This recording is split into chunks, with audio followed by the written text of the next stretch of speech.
Good evening, everyone. Can you hear me? Good.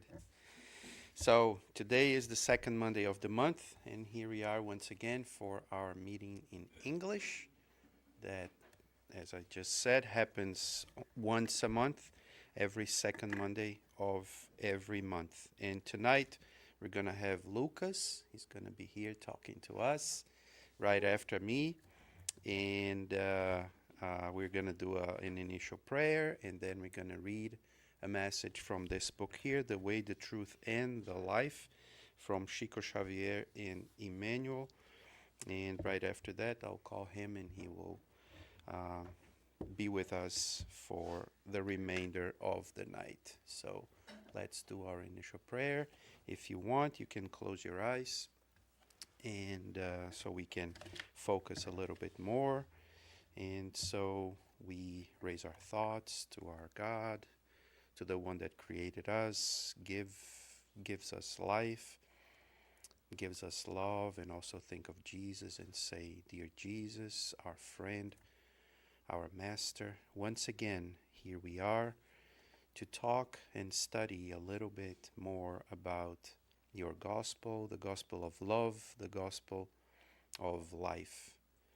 We would like to ask you for your protection for tonight's meetings so that we can, together, by thinking of you, raising our hearts, raising our minds, and opening up our souls, that these messages can go inside ourselves so that we can feel your love, feel your presence, and be able to transform ourselves into better people with better actions, better words, and better deeds.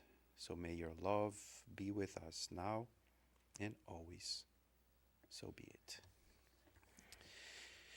So, as I said, we're going to read a message from The Way, the Truth, and the Life, and the message is number 5, and it is entitled Foundations. And in the Gospel of John, chapter number 13, verse number 8, he said, he was telling a story, and he takes these notes.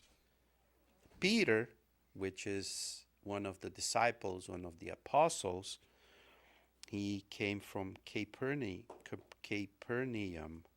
I was trying to learn this word. It's not an easy word. Capernaum. He was a fisherman there. So John says that Peter said to Jesus, "You shall never wash my feet." And Jesus answered him, saying, "If I do not wash you, you have no part of me." So Jesus was trying to wash Peter's feet. And Peter said, "No, you're not going to wash my feet. You're my master." That's basically kind of the idea. Say, "No, you're above me. You don't wash my feet." And I imagine that Peter must have said, "I should wash yours, not you wash mine." But Jesus looks at him and says, "No, if I don't wash your feet, you have no part of me." So that's the part that Emmanuel tells us. So he's going to make a comment on this. And he says, it is quite natural for us to see Jesus' decision, or the Master's decision, to wash his disciples' feet as being, more than anything else, a sublime demonstration of sanctifying humility. It is right for us to begin with examining the intellectual interpretation of his divine acts, but then we need to proceed with a more in-depth analysis. Through the lasting message of the gospel, Christ continues to wash the feet of all sincere followers of his doctrine of love and forgiveness. So Emmanuel starts by saying this. When we see this message of Jesus trying to wash Peter's feet, it's very common for us to think, and he says we are correct, to think about Jesus being humble, of Jesus' humility, of even the Master lowers himself down to help others, to be part of some. So not because I am like the top of the top that I'm not going to do the whatever we can call the lowest part of it. So in a Spiritist center, for example, or wherever we are. I mean, I have a boss, for example, right? That the place where we work, the building that we work is his as well. But he is the boss. He has people that clean around. But every time, right, he comes into the office, and if I come around the same time, it happens like here and there once in a while, but I've seen him doing this quite a few times. So if he sees something on the floor, on the ground, right in front of his office, around like something that a person dropped, he will go inside, he will grab a broom, and he will clean it out. He will pick stuff and put in the trash. So it's not because he is the boss, it's not because he is at the top, he is the owner of everything, that he's not going to do the lower things that we tend to call lower things. Because it's not low, it's not going down, it's just being a person, just being a regular person that needs to do a lot of different things. So that's basically what Emmanuel starts saying here. That Jesus, and we see this in Jesus' message, or in this part here, we see Jesus washing the feet of one of the apostles.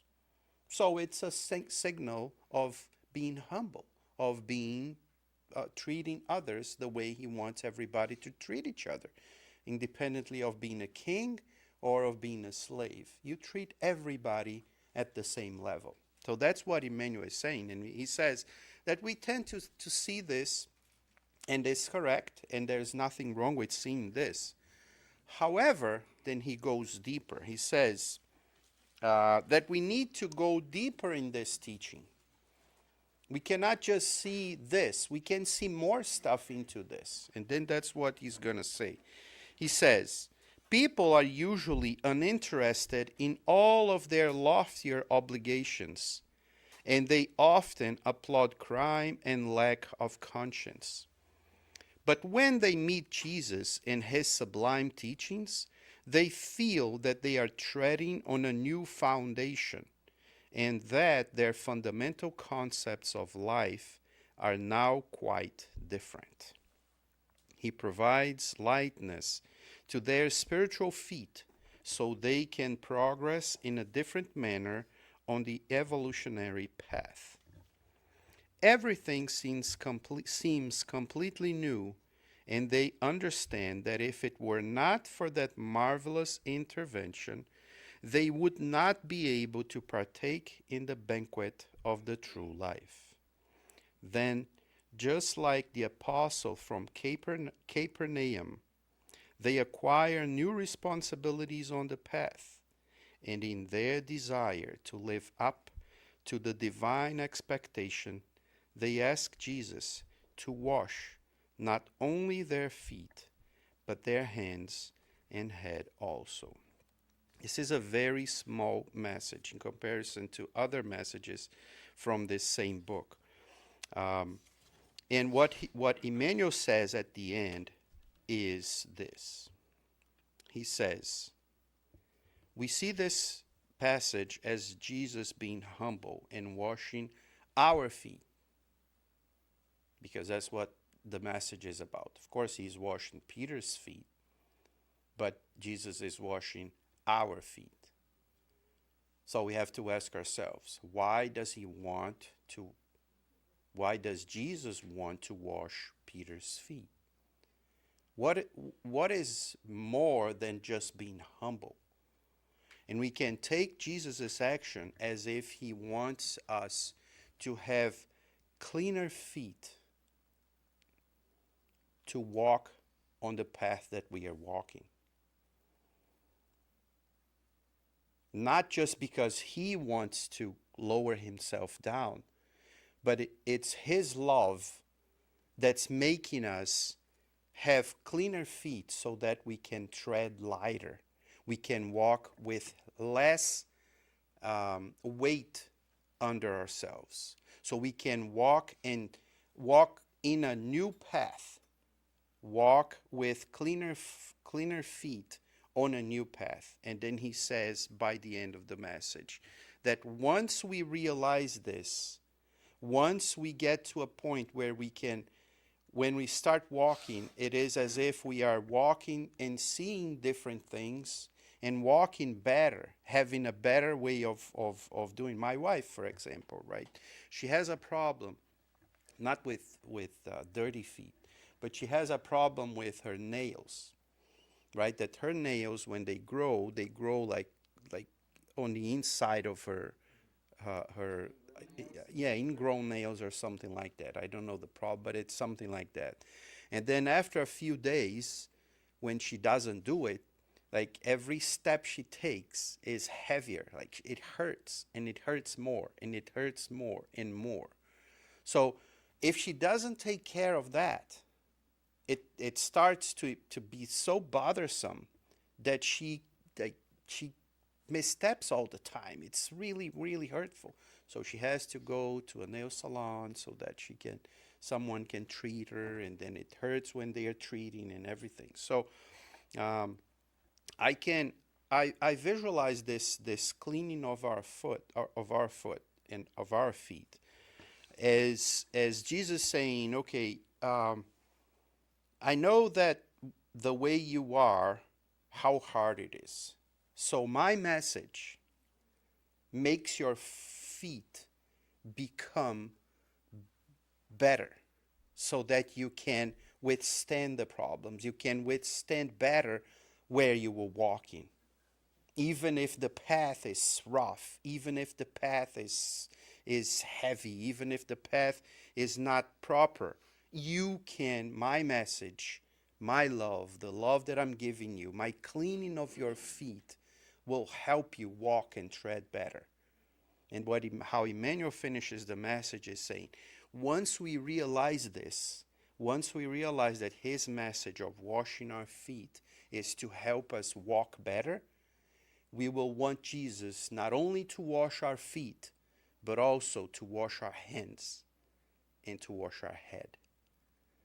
And in the end, we can say to wash us all, right? So that we are better. We have a better way of seeing the world, a better way of dealing with the world, a better way of dealing with ourselves. I highly recommend you read message number 5, Foundations. You can read it in Portuguese. Caminho, Verdade e Vida, the truth, the way, the truth, and the life. There are different versions of the cover, but they are always the same. So by Chico Xavier, message number 5, the way, the truth, and the life, Foundations. And with this, let's invite Lucas for him to talk to us about salvation.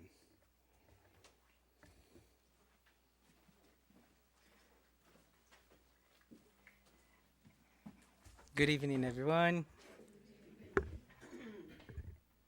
Are you guys ready? Because I'm not. But we are here again to talk about the gospel according to Spiritism. And as we all know, we follow the sequence of the gospel every Monday. And 3 Mondays out of the month, we talk about it in Portuguese, and this one in English. And I'm pretty sure we've gone through this already in Portuguese, and that I was the one reading it. But I don't remember anything. I don't remember. I just remembered that I watched a lot of videos, I read a lot about it, and that's all. But there's a purpose behind it, I guess, and that's what we're going to see here.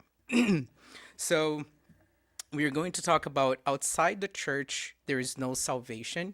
This is in the Gospel according to Spiritism, in a section where we talked about outside charity, there's no salvation. And the first thought that came to my mind was like, first I need to understand where this phrase comes from, right? Where is this coming from? Is it in the Bible? Where is it, right? And then it occurred to me to question why Allan Kardec was talking about this too. So if you think historically, I tried to look it up and do it research, and everything brings like all the information I found explains that this comes from the Catholic Church. And it aligns, and explains why Allan Kardec put it here in the book, right? But it started basically with, and I was thinking about it, with a good purpose behind it. Because a couple of centuries after Jesus was here, after the Christ was here, the Christians and Christianity was still being persecuted, right? There were still people dying and everything. So the church, which in general means a group of, at that time at least, were a group of people that would get together to study the message of the Christ, right?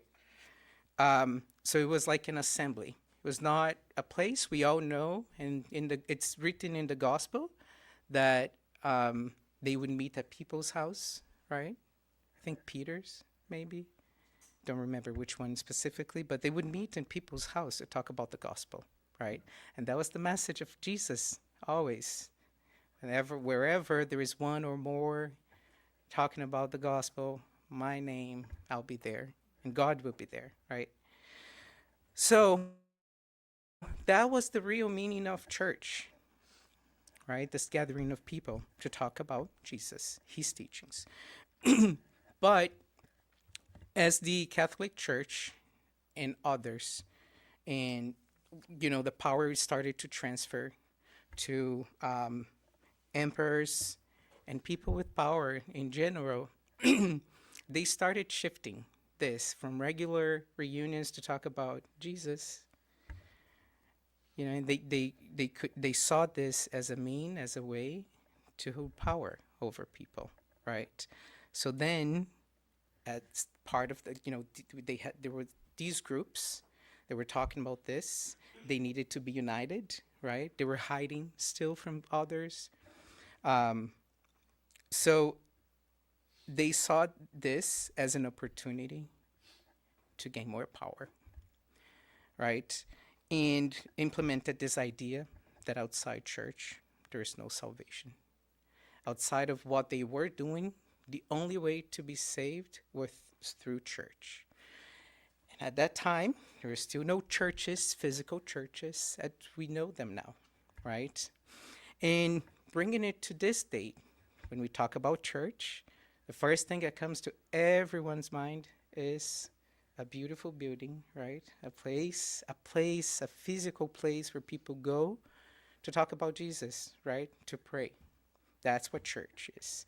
And at some point, we start differentiating the church and religion, which we all know here that the meaning of religion is to get closer to God, to unite to God, right? But the idea of church shifted completely. And this became not only in the Catholic Church, but in almost all churches. a truth for those people, right? Outside church, the church, there is no salvation. We hear it frequently. And we need to ask ourselves, right, as spiritists, what do we think when we read this phrase, right? Because the way I see it is spiritism over time has become, in a lot of places, and I'm not saying that it's here, but it has become another physical place, even though we don't like to call it that. We don't like to call our Spiritist Center as a church. And we'd like to make sure people understand it very clear. I don't go to a church. I go to a Spiritist Center, and we try to explain what it is. But in reality, we are all gathered here to talk about Jesus, the gospel.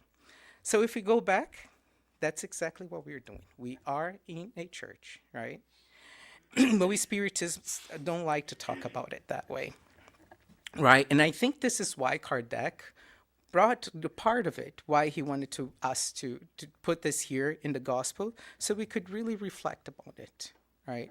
He makes it very clear in many of the books of Spiritist book that we are not a church, right? And the true meaning of a church, according to him, it's something else, and that's what we're going to understand. So we talked about a church, what a church really is, but what is the role of the church today in our society? Is it important? Is it bad? Right? What is the role of church? And this is my perception, the way I see it. A church is a place for us to guide us morally. Bringing it to Spiritism again, right? We're all here to grow, to become better spirits, right?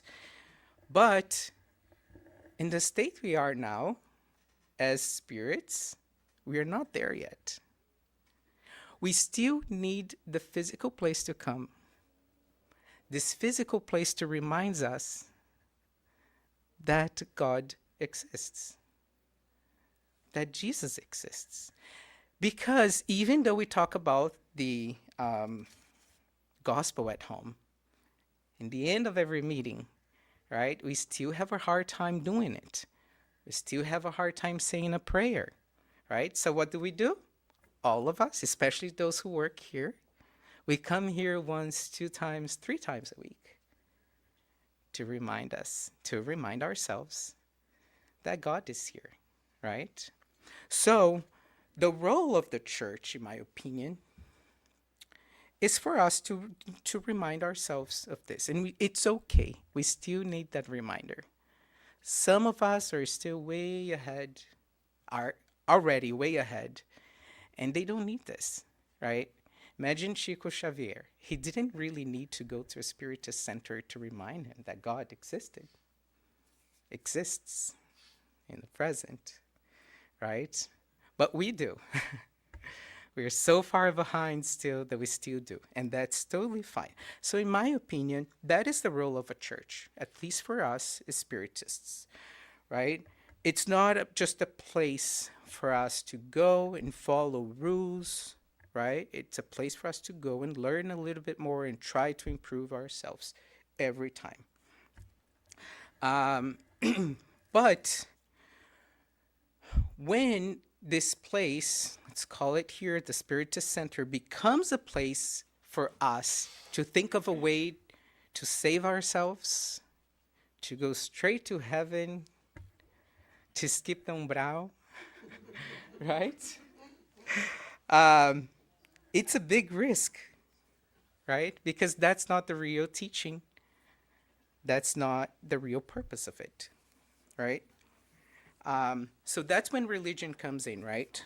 We need to be connected to God. The human needs to be connected to the divine. In religion itself, it's not confined to an institution, right? True religion happens when we live it, And that is represented in the way we treat others, in our choices, everyday actions, right? And for a from a spiritist perspective, religion is deeply personal and universal at the same time.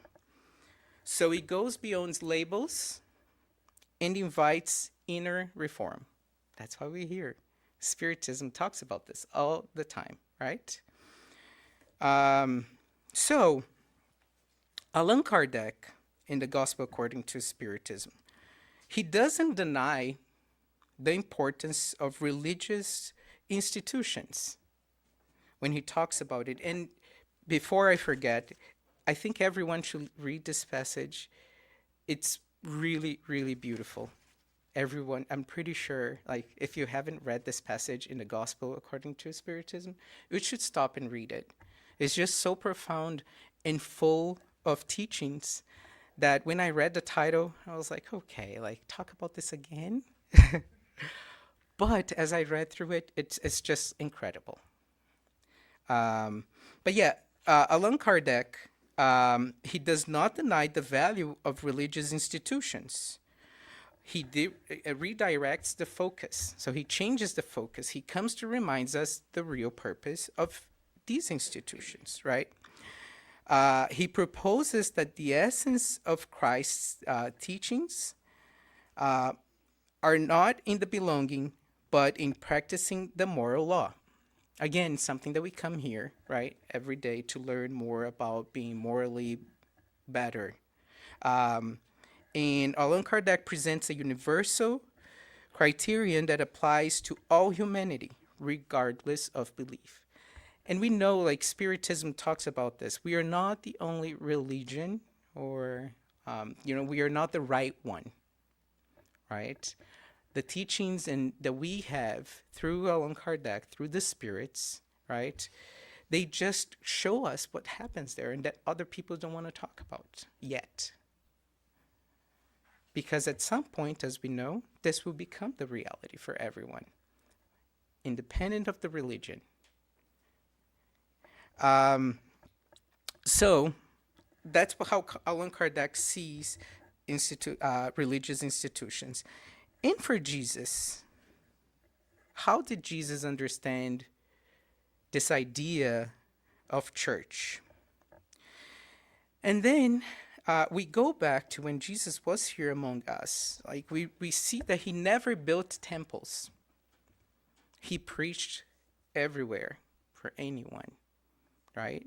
Stairs, by the sea, different places, right? And he always spoke of the kingdom of God as something within us, right? He reminds us all the time that it's not by going to the church that we are going to find God, even though we need it still. But he has been talking about it since that time, that we don't need to come to a church, go to a church, to find God, because the kingdom of God is within us. We can find it at home, if we find the time for it, at work, if we stop and say a prayer, when our manager is stressing ourselves, right? Those are ways of us reminding ourselves that God is there. And we don't need, and Jesus' church was not made of stones, but of hearts aligned with the divine law. Again, when I said this earlier already, when he said, where 2 or 3 are gathered in my name, there am I in the midst of them, he redefined the sacred space. There were temples also at that time, right? And he preached in them. But when he says this, he's defining that the presence of God, the divine, is no longer tied to a physical location, but to our intention. Our intention is where God is. And for him, the true church is the community of those who live according to love, charity, and forgiveness. He reminds us of this all the time. That's all he reminds. That's all he talks to us about. Right? He talks about love, being charitable. That's all Jesus wants from us. And having this in mind changes the way we interpret temples and its challenges, right? Because temples can inspire, but it can also confine us, right? It's okay to be in a temple. Like I said, we need it. It inspires us to remember that God exists. But people get so lost in these temples too, as we know. And it happens in Spiritism, any other religion, right? Because these are all, when we talk about the church today and the religions, they are basically created by humans, the way we have them today, right? So people interpret things and they give names and put rules the way they want them. That's why we see differences in Spiritist centers across like Brazil and here too. Each one of them, like, no, you can't do this. You go to the other one, yes, it's fine to do it. I don't see why not. So, but we still need these temples, considering that we are not, we have not progressed enough yet. So like I said, Jesus spoke to all without distinction, without barriers. He broke social and religious norms to show that God is accessible to everyone. So he would go to temples at the same time, the next day, same day, he would talk to the poor. He would preach anywhere, right? And as he did that, he was trying to show us that you don't need to be in a church to talk about the Father. You can do it anywhere, right? That was part of his message. And sometimes we forget to look at it that way, right? Because he was walking around and doing this at that time. But we still need, after 2,000 years, we still need to come to a church to be closer to him. So he basically emphasizes that what matters is not external conformity, but inner transformation. And from this perspective, the phrase outside the church, there is no salvation, must be reinterpreted. In the gospel, according to Spiritism, the idea is transformed into a much more inclusive and profound principle. It shifts everything. Salvation is no longer about belonging, but about becoming something better, someone better. It is no longer about where you are, but about who you are, right? So, as I said, this comes into the chapter that talks about charity. Without charity, there's no salvation. And in this context,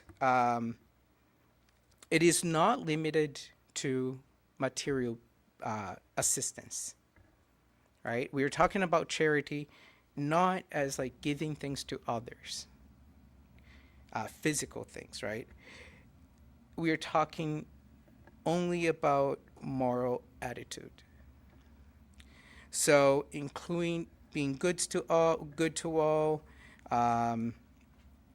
forgiving, and being patient. Fabricio talked about patience the other day.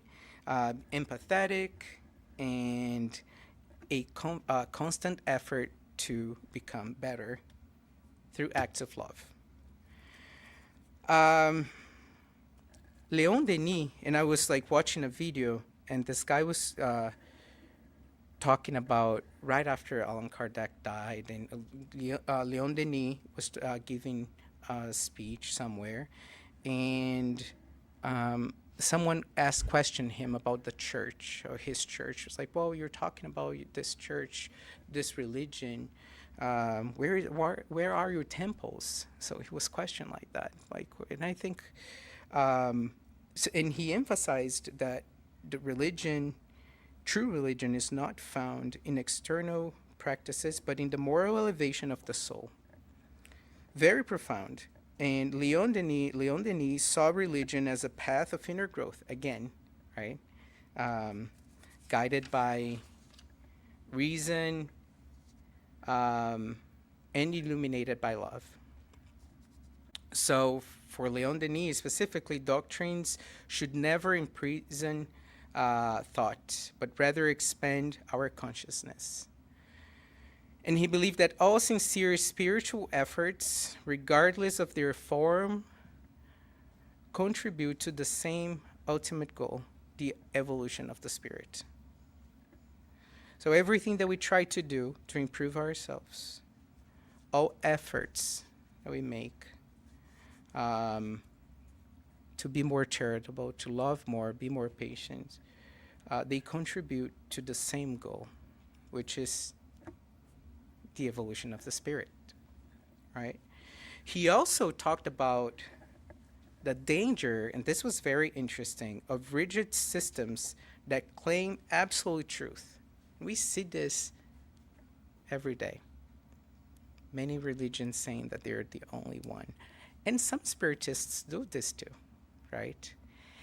And I remember when I started as this, learning about spiritists, even though I never said it, I always tried to convince people when talking about it that spiritism was the real deal. Right? We always try to prove our point. We believe in it and we claim it to be the absolute truth when it's not, right? Leon Denis reminds us of that. So he advocated for a religion that is dynamic, open, and aligned with the progress of humanity. Charity. Loving. In his view, the diversity of religious expressions reflects the different stages of spiritual development. I thought this was very interesting. Not a division in divine truth. So the way he puts it here, and I was trying to think about it, is different religion expressions reflects different stages of spiritual development. And we think when Jesus came, with what we now call Christianity, and then we say that after a long time, Kardec, the spirits came through Kardec, and we now have a spiritism. And I started asking myself, we are here talking about spiritism now. Will this be a religion in 2,000 years from now? Will we have a different religion in 2,000 years from now, in the very, very future? Probably, right? We don't like to establish spiritism, first of all, as a religion. But the future of the religions, right? We always talk about that. And spiritism talks about love all the time. So we will probably have other religions that talk more about love than spiritism. That is fine. We are all progressing at all times. Spiritism teaches us to question everything. And if there is something that's better, and here I am only thinking about loving more, then go with it. That's totally fine, right? So I do believe that in the future, right, we didn't have spiritism 2,000 years ago. We might have something different in the future, right? And we know that, especially from when Kardec was here and he put this out together for us, we've learned so much more about spiritism that he was not exposed to, or maybe he was, but we were not ready at the time to learn about it, right? So in the future, there's a lot more that we don't know that we're going to learn about, and there may be a different religion. Also, taking as a reference the Spiritist magazine, there are numerous cases of that reinforce this idea, right? So we know that in the Spirit's book and the Spiritist magazine, there are many editions that we have spirits from different background, religions, cultures,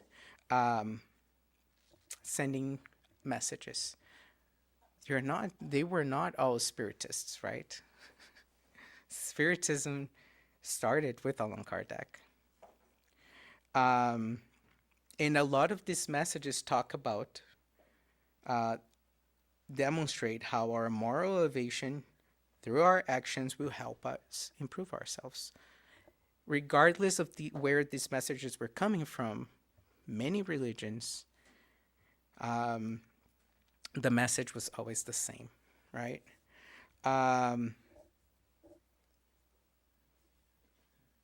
So these reports highlight an essential truth. The spiritual condition of a soul is not determined by its label,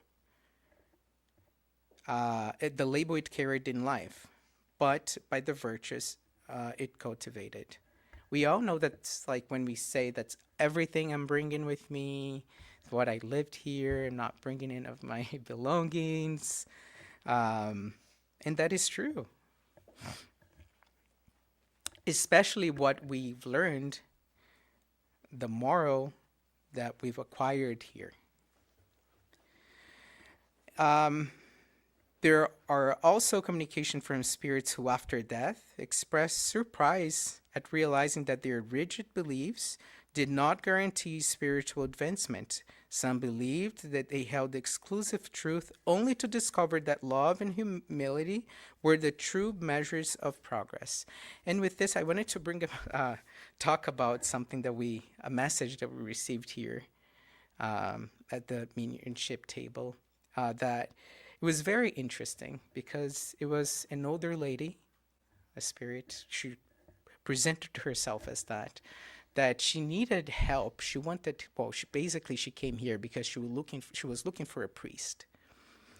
And she was so angry with the priest.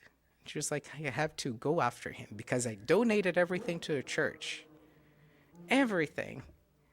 And he said that he would say a prayer for me. He barely said one prayer.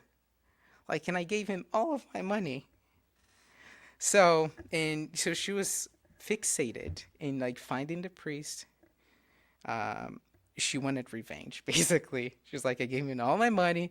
All I wanted in return was prayers. And he didn't give me that, right? So as we can see, she went to church. She was there. She donated money, right? It did not guarantee. She was stuck somewhere. That's why she was here. She came here so we could assist her, right? She was stuck somewhere.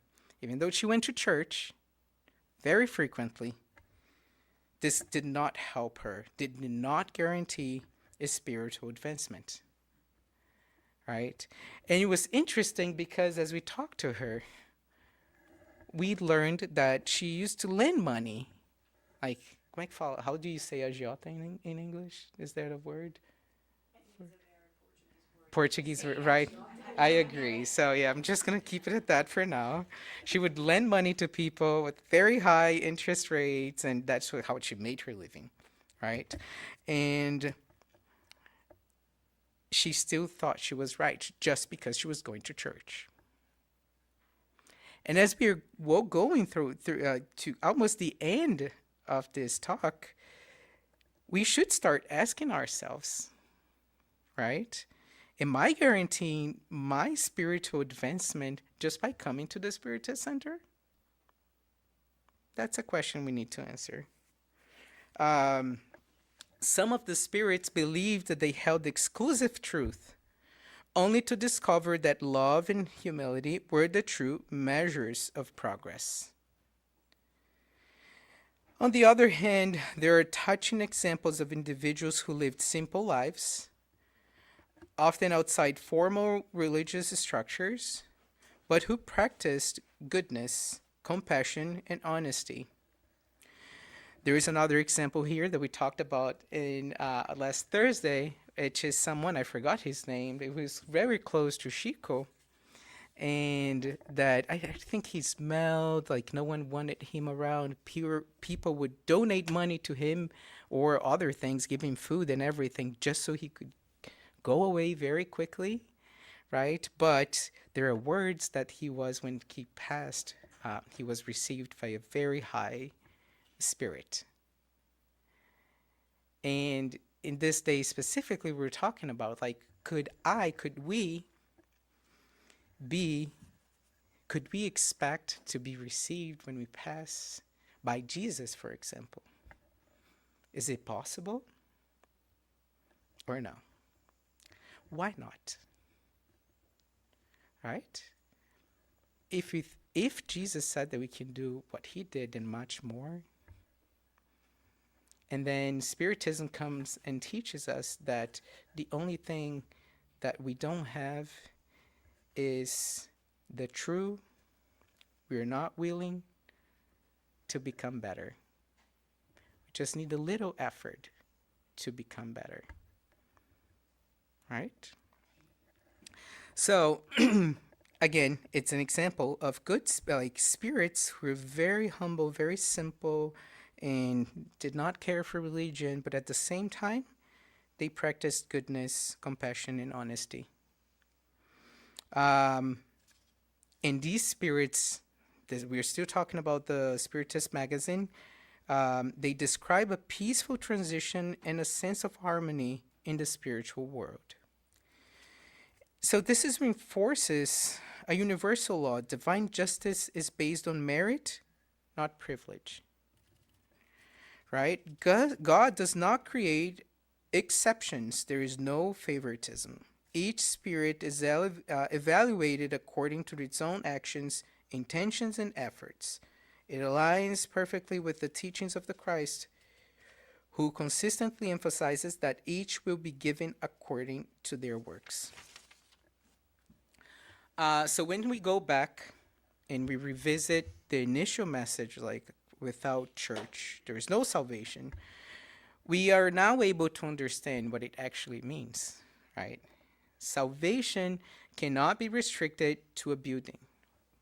We know that. An institution or a label saying that you come to a Spiritist center, that you're a Spiritist, does not grant you a better place anywhere. All right, we are trying, but just it alone, it won't help you there. It is a result of a journey, a continuous process of learning, growth, and transformation.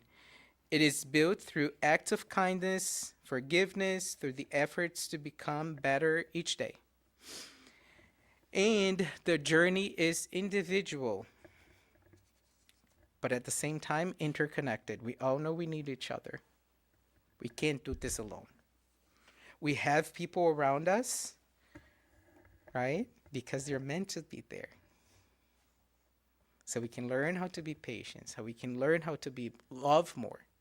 If we're all alone, closed in our room, like the little prince in his little world, only with the roses there, you don't have exposure. You don't have a place for you to become better. The environment, right?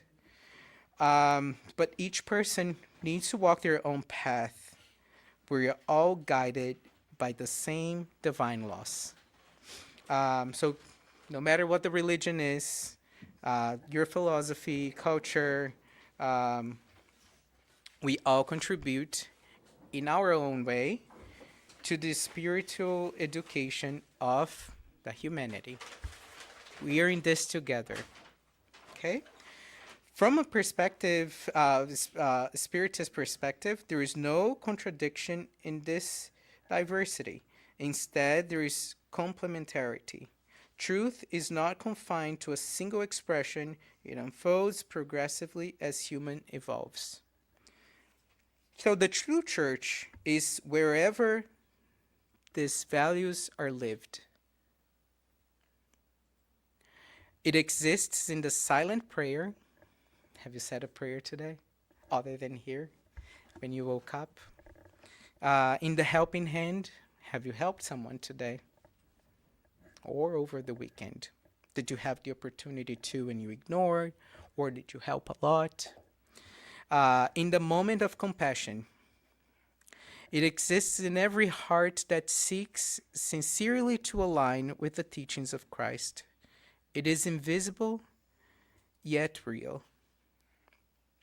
It is present when someone chooses forgiveness over resentment, when someone offers understanding instead of judgment.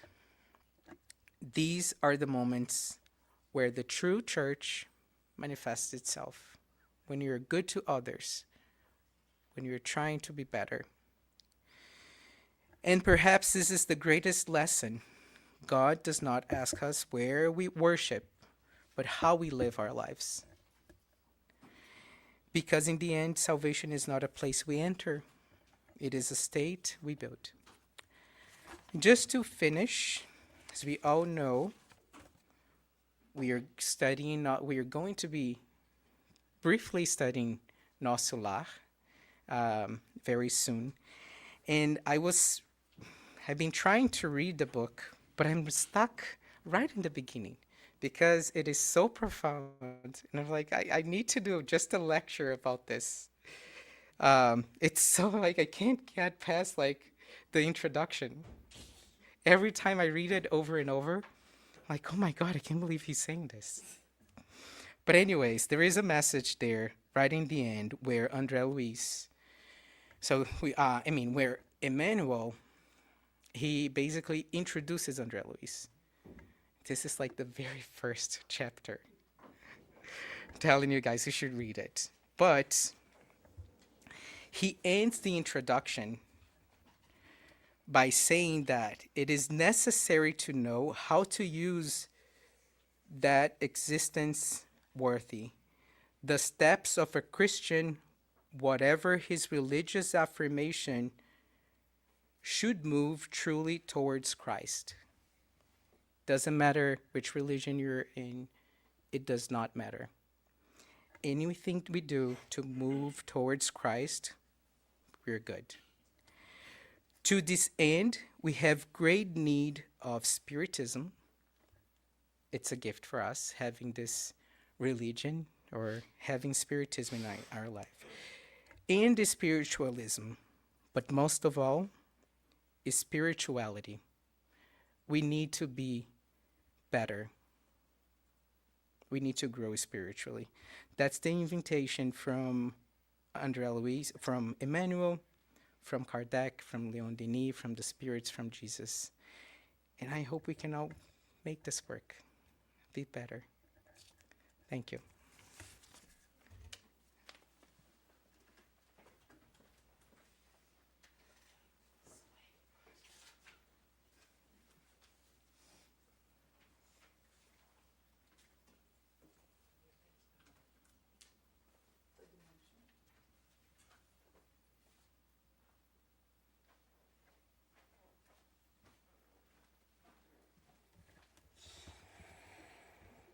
Yeah, when a few years ago we had, not a few years ago, it's a lot of years ago, I should say. Adriana will remember this. We were studying the book Nosso Lar here. So we decided to, as a group, we decided we wanted to study a book, and we said, which book are we going to start studying? And everybody, voted and so on. So it was Nosso Lar. So we said, okay, that's good. So what are we going to do? How are we going to do this? So we ended up deciding, okay, so let's do 3 chapters per night. That's how we started, right? So we tried 2 weeks, I guess. We couldn't pass, I don't know, the first 2 chapters, I think, or 3 chapters. And then in the end, we spent it was supposed to be 2 months, I guess, originally. We spent more than 6 months studying. And because we forced to finish, we really we have to stop here and move, otherwise we will not move on. So it's such a simple book to read. It's very simple, very easy. André Luiz writes in a way that is so easy to read, is so easy to follow, that you read and time just passes. Another good characteristic of Nosso Lar is there are 50 chapters, but each chapter are very tiny, like 3 pages, 4 pages. So you read one chapter and you're done. So you said, oh, let me read another one. So you read 2 chapters. It's very quick. I mean, 15 minutes, maybe 20, 25 minutes. So if you take like 20 minutes every day, you're going to read a chapter. Very quickly, you're going to read the whole book. But I'm talking about reading. But if you get stuck, just like Lucas said here, because things go so deep that if you start thinking about it, you're going to say, oh my God, how much of this can I apply to myself? And then you start like ruminating it, and you start thinking about it, and it goes deeper and deeper. So the more you read, the more you go deep. So that's why I'm talking about it, because one of our announcements here is to remind everyone that this month of April, we're doing the month of the books, or however we're going to call it, the book club. And the book for this month is Nosso Lar, like Lucas said. And we are inviting everybody to read the book, because next week we're going to have a special night here. We're not going to do like someone's going to be here talking to everybody. No, we're going to like sit around and talk about the book. And we are hoping to do this more often. I mean, once every 2 months or whatever. We choose another book, everybody reads, and then we just sit down and talk about the book, a different style of meeting. So we're doing this next Monday in Portuguese. It's not going to be in English for those who are here. And we're going to do this as well on Saturday. So next week on 20th, Monday, and then by the end of the week on Saturday, we're going to do the same thing, a discussion with whoever shows up. So we're inviting everybody to read the book or listen to the book. Christina and other people shared a few links for us, and well, it's easy to find. I mean, if you go to probably Spotify, on YouTube, you'll find the book, and you can listen to the entire book. And it's a good way to learn, or to be used to the words and the topics. And there's so much stuff to really learn from Nosso Lar. So next Monday on the 20th, and Saturday, not this one, but the Saturday after that, the 25th, we're going to have like a round discussion of the book, which is, it will be really, really good. Tomorrow, Cantinho de Luz turns 24. So it's 24 years of existence. And I think only the spirits were here when it was founded. I am not from the first one. Adriana came before me, but I don't think were you here the first day? No, right? So you were only a few weeks later. Yeah. So I don't know. Shirley's and a couple of other friends were here. Nancy was here too, the very first one. Not this one, or the other one, the old place. You were there too for the first one, so maybe so. Nancy. Oh, on the other one. Okay, yeah. Yeah, it was on the basement. They used to call it the catacombs, because you would go down to like the original Christians from the days of Jesus, I guess. And so tomorrow will be 24. This next Saturday is another birthday, or another anniversary, I should say. The Spirit's book is turning 169 years old. So it was launched in 1857, April 18th. So on this April 18th, the Spirit's book is becoming 169 years young. And we're going to have a special topic on this Saturday about the Spirit's book, and about this anniversary, which is very important for all of us. In Brazil, it's not here, but in Brazil, it's not a holiday in terms of being a holiday, but it's a day that's marked officially as the Spiritist Day. It's a national thing. It's made into law. So just to recognize that this day is a very important day for Spiritism. And so reminding everyone that we have our meetings on Saturdays, on Sundays, every second at the same time. On Tuesdays we have our study, in which now we're studying Paul and Stephen. We did in the past with Nosso Lar. After that we did Caminho da Luz, On the Way to the Light. And then we started Paul and Stephen, which we are doing right now, and it's been like 7 years. So we've been studying the same book for 7 years. We didn't finish yet. We didn't go around. Yeah, so we still have 3 chapters to go. We're on chapter 7, 8, and 9, and then 10, right? 4 chapters, 7, 8, 9, and 10. Another 4 years maybe. I don't know. But that's exactly the problem. I mean, that's exactly the thing. If you really want to know more, the more you start like digging, you find more stuff. And I have to say that it's been a very, very pleasant journey to read this book like over and over again. Because I mean, almost every week I personally invite everybody to do the same, but for every week I read the same chapter over and over again. And apparently every time you read it, you see something different.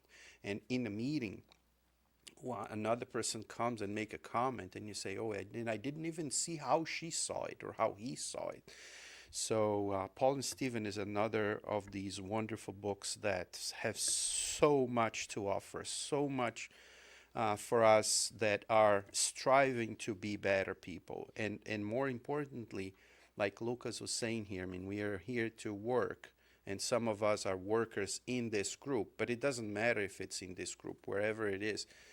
We can clearly see how hard it is to be a worker in every group. And Paul, we look at Paul or we look at Peter, and I remember Fabrizio's topic here, when he spoke about Paul, and he said something that really touched me. He said, I had never really kind of liked Paul. I had something, not against him, but you said something in that sense that after you read it, then you got a little bit. So, and it is true. I mean, Paul is one of those guys that if you're working with him, you're probably going to either love him to death, or you're going to hate him to death. It's not like it's a person that has that kind of strong personality that it's really hard. But if you're like aligned with him, you go far. You really go far because he pushes it. He pushes it to the limit. However, we can see how hard it was for him to really adjust to be a follower of Jesus, because he's so impetuous. He wants to do it in his way, the way he wants, the time he wants.